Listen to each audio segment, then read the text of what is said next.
Anushka, morning. Good morning, sir. Okay, Hi. so Anushka, today we are going to discuss something related to research groups and opportunities. So I go to you only. Please tell me what this series is all about, which we started today. Okay. Firstly, to the audience, I would just like to introduce myself. I'm Anushka Patil, and I'm a first semester, first year student, a Ph.D. student at Texas Tech University, and I'm researching on neurodegenerative disorders using Drosophila as a model. So, beginning with first question today, so I'll be listing out or presenting three universities, three American universities or US research institutions, particularly for a biological related domain. So it will cover biochemistry, then it can cover bioinformatics, biotechnology, and biomedical related areas. Okay. So my universities are divided into three categories. So in the first category, I'll be telling you the listing out the universities which comes under top 50. Then in my second category, I would list out the universities which has a QS ranking of around Mm. 150 to 200, in the range of 150 to 200. And in my third, the safer side. For example, if you don't get admission in the renowned or First top two categories. institution, Mm. yeah. Then in the Mm. third category, I have the institutes which comes under the Mm. safer option with a decent QS ranking. Okay. So, Anushka, my question to you is like, is that the way students should apply? I mean, when some Indian students is targeting some universities or research group in foreign universities, is this what is advised to him? Like, target A group universities also, B group universities also, C group universities also. Is this what we advise to them also? Yes, yes, I would say that we should never underestimate ourselves and just go on applying for the renowned institutions also. But Okay. at the same time, you apply for some safer category Yes. institutions. Yeah. Hmm. It's a very good point you said that we should not underestimate. I will add to this, we should not even overestimate ourselves.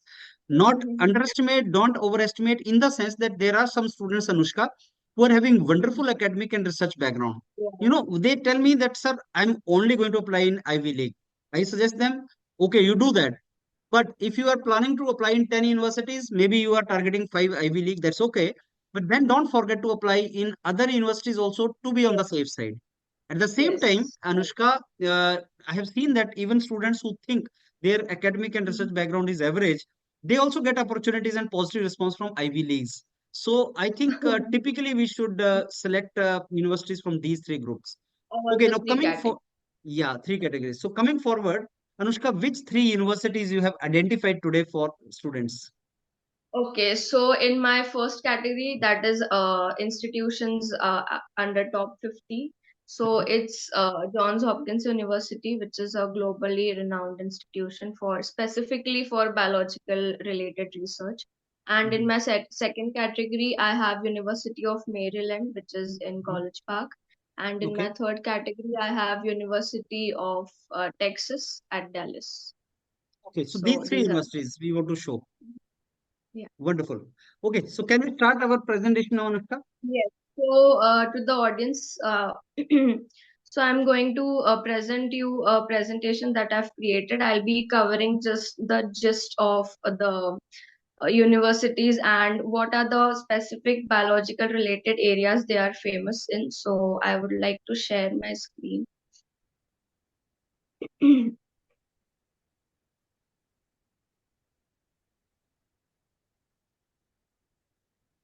Is the screen visible, sir? Yeah. Yeah. It is coming now. Yeah. It is quite visible now. Okay.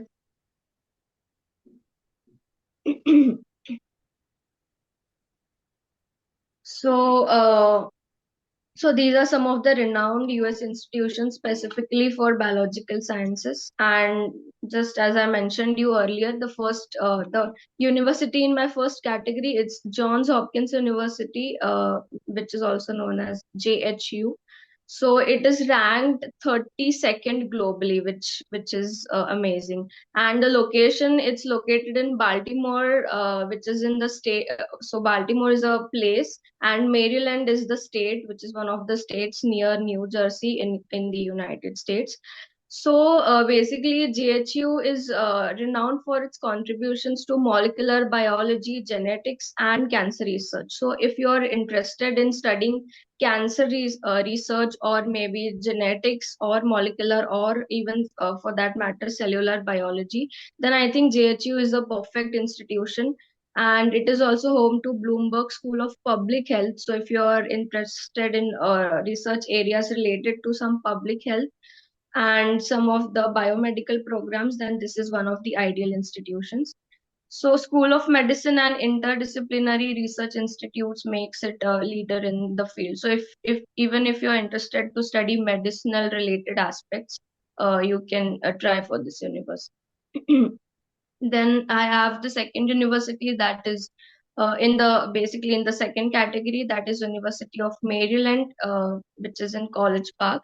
And the QS ranking for this university is around 151 to 200. This is for particularly for biological sciences. And this university, it offers strong programs in genomics. So it's an emerging field right now in biotechnology. And then also, if you are interested to study ecosystem related studies. So it is also known for its collaborative research in public health and agricultural biotechnology. So if you are interested in plant sciences or plant related biotechnological research, this is a good university. Again, it's located in a place in Maryland. So Maryland is a state in the US. Also, it is a key player in the university system of Maryland, and it offers access to government agencies like the NIH for collaboration. So NIH is like one of the funding institutions for UMD. So I would like to tell you all that I received and a reply from one of the professors. So I thought they have a direct entry to their lab. So I was thinking of applying through email, and I emailed one of the professors Anushka, because he was this working is not visible. Your presentation is not visible now. In case you're doing that, on. maybe we need to check something. Oh, okay. So the next university in the second category, that is around, that is the QS ranking around the range of 150 to 200. It is University of Maryland, which is in College Park. So it has a QS rank in the range of 150 to 200. And if you're interested in genomics or biotechnology and ecosystem related studies, then I think you should consider this university. So it is also known for a collaborative research in public health and agricultural biotechnology. So if you guys are related in plant sciences or plant related biotechnological aspects, then you can consider this university. Coming to its location, it's located in Maryland, again, which is a state in the United States. It is a key player in the university system of Maryland, and it offers access to government agencies like NIH for collaboration. So NIH is one of the most renowned institutes for biology related aspects. So the majority of the research fundings to universities sometimes comes from NIH. So I would like to tell you all that I applied to one of the professors. So I emailed to one of the professors from this university, and he was working on a cell signaling using Drosophila as a model organism. So I emailed him, and I emailed him thrice. And after emailing him thrice, he sent me a reply. So he told me that there is no direct admission to a lab in biological sciences department. So every student has to undergo this rotation system, and he also told me that it gives students much more flexibility to select the best lab which is possible to them. Okay, Anushka, I have So a yeah, question. I have a yes, question yes, related to this. yes, There is something which is called rotation system, Anushka, which is yes, normally there in sciences and biological related domains. So, can you tell me what is yes. this rotation system, Anushka? Okay, so basically, some universities have this system. So in this rotation system, for some weeks, so initially you have to select three labs, which is the best suited for you, and you have to be there. I mean, you have to be inside the lab for at least 2 to 3 weeks and see how the research work is going inside the lab. Are you really interested in working in that lab specifically on that research area? And then after you do the rotation for 2 weeks in one lab, that is so I think you spend at least one semester in both, I mean in three of the labs, and then you mutually decide with the PI or your professor. And if the PI is agreeing to consider you as a graduate student in his lab, and if that is mutually decided, then you officially join his lab as a graduate student. So Okay, now that is very the very relevant question, Anushka, which student normally ask us is like, sir, if there is a rotation system and this is the kind of response which I'm getting, does it make any sense for science students and biological domains related students to mail professor when we know that professor may not take us? So how does this kind of mail help you? Like you also mailed, you got this response. Does it help you anywhere Mhm. in your application process further? I don't think it is generally for the rotation system. The emailing process is not helpful because I mean, he judges you in person when you come, when you go inside his lab, and he asks his lab students that how this particular student is behaving. Is he Okay. getting the research? Is he Hmm. comfortable inside the lab? So it depends on in-person interaction with your lab Okay. members. So I And don't at least think you get, email plays mm, an important role in this case.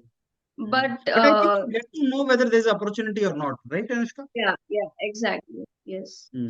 So Okay. that is just the initial step. Mhm. Mm. Okay, please go ahead. Mm. Yeah. And I was going through the website of University of Maryland. So typical PhD application statistics was listed in their website. So it's not necessary to have a master's degree for enrolling in a PhD program. If you have just earned a BTech degree or maybe a bachelor's degree of 4 years, and you have a 3.0 grade on 4.0 scale, then it's fine for you. But they have also listed that you need at least 1 year of research experience, and both industry and academia count. So this is one of the things which is not generally seen in rest of the universities. Then they had listed that they need a TOEFL score of 100 or greater for international applicants only, and they also need three LORs, and GRE is not required, so GRE is optional. Then we have the university in our third category, that is UT Dallas. So I would like to tell you all that I've been to Dallas and it is a wonderful place, especially for Indians because there are a lot of Indians in Dallas, and you get amazing Indian food from good Indian restaurants as well. So the people are very nice in Dallas. Also, it is a very developed city. So yeah. And so this coming back to the university, so UT Dallas is ranked as 431st globally for biomedical sciences, and it has strengths in molecular and cellular biology and bioinformatics. And especially if you are interested to study neurological disorders, or if you're interested to study neuroscience, then I think you should consider this university. And it has like a good research infrastructure, particularly with its natural science and engineering research labs, and it's located in Richardson, which is in Texas. It is a suburb part of Dallas. So that's it for the university Okay. part. So I wonderful, think. Anushka. I'll ask you a linked question to this. Like, Mm-hmm. suppose a student gets a fully funded scholarship in some university whose QS rank is, let's say, 500, let us say. Mm-hmm. Uh, does that mean his career post PhD is going to get affected in any way? Uh, because No. there are students who are saying, sir, मेरे को 500 rank US ranking का तो 500 rank है इसका, मेरे को मिल गया fully Mm-hmm. Funded scholarship मिल गया, सो इसके Mm-hmm. बाद पीएचडी के बाद क्या मेरे को वैसी ही अपॉर्चुनिटीज मिलेंगी जैसी if I would have got within 100 or something? What is your answer to that?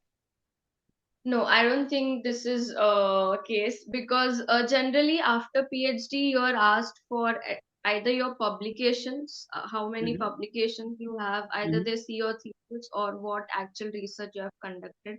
Have you Hmm. provided back to the community? Are you an Hmm. asset to the academia? So Hmm. Hmm. only your publications and your CV matters. I don't think the QS ranking of your Matters. university Hmm. really. Hmm. Hmm. It's not No, about now QS. you are in that country, you are meeting your peers, you are meeting the students from other universities, professors. Anushka, if I ask you, once you are in PhD and you want to get a very good career, you want a very good career in R&D, in corporate sector, in industries, or in academia. So, what matters? You have partially answered that question. What matters? The moment you got a university, you have got fully funded scholarship. Now you have 3 4 years ahead of you. So, where you should your focus should be, so that you get very good career after that. After a PhD, PhD, yeah, you're talking. yeah. I think I did not get your question. So Can my you ask? question is, as I told you, you have already answered that question. But my question is, आपको QS आपको university मिल गया, उसका QS ranking बहुत अच्छा नहीं है, let us से आपको Hmm. यूनिवर्सिटी मिल गई, आपको फुली फंडेड स्कॉलरशिप भी मिल गया. How you are to spend your next couple of years so that जब आप पीएचडी कंप्लीट हो, you get very good opportunities. Um, do you have answered that in terms of, I think, बहुत अच्छा research work करो और उस पर focus करो. yeah, I mean, I'm still a first year PhD student. I have to figure out a lot of things. So okay. I don't think I'll be लेकिन able to answer. जो पहला perception होता है अनुष्का, वो क्या होता है कि अगर आप, how blindly we should stick to QS ranking, if I ask you that way. I don't think QS ranking really matters for if you are a PhD student because even my university does not have a great QS ranking, but hmm. the like the profile of my PI, my professor, it's hmm. decent enough. I mean, he has a good amount of publications and he can help me with that. So hmm.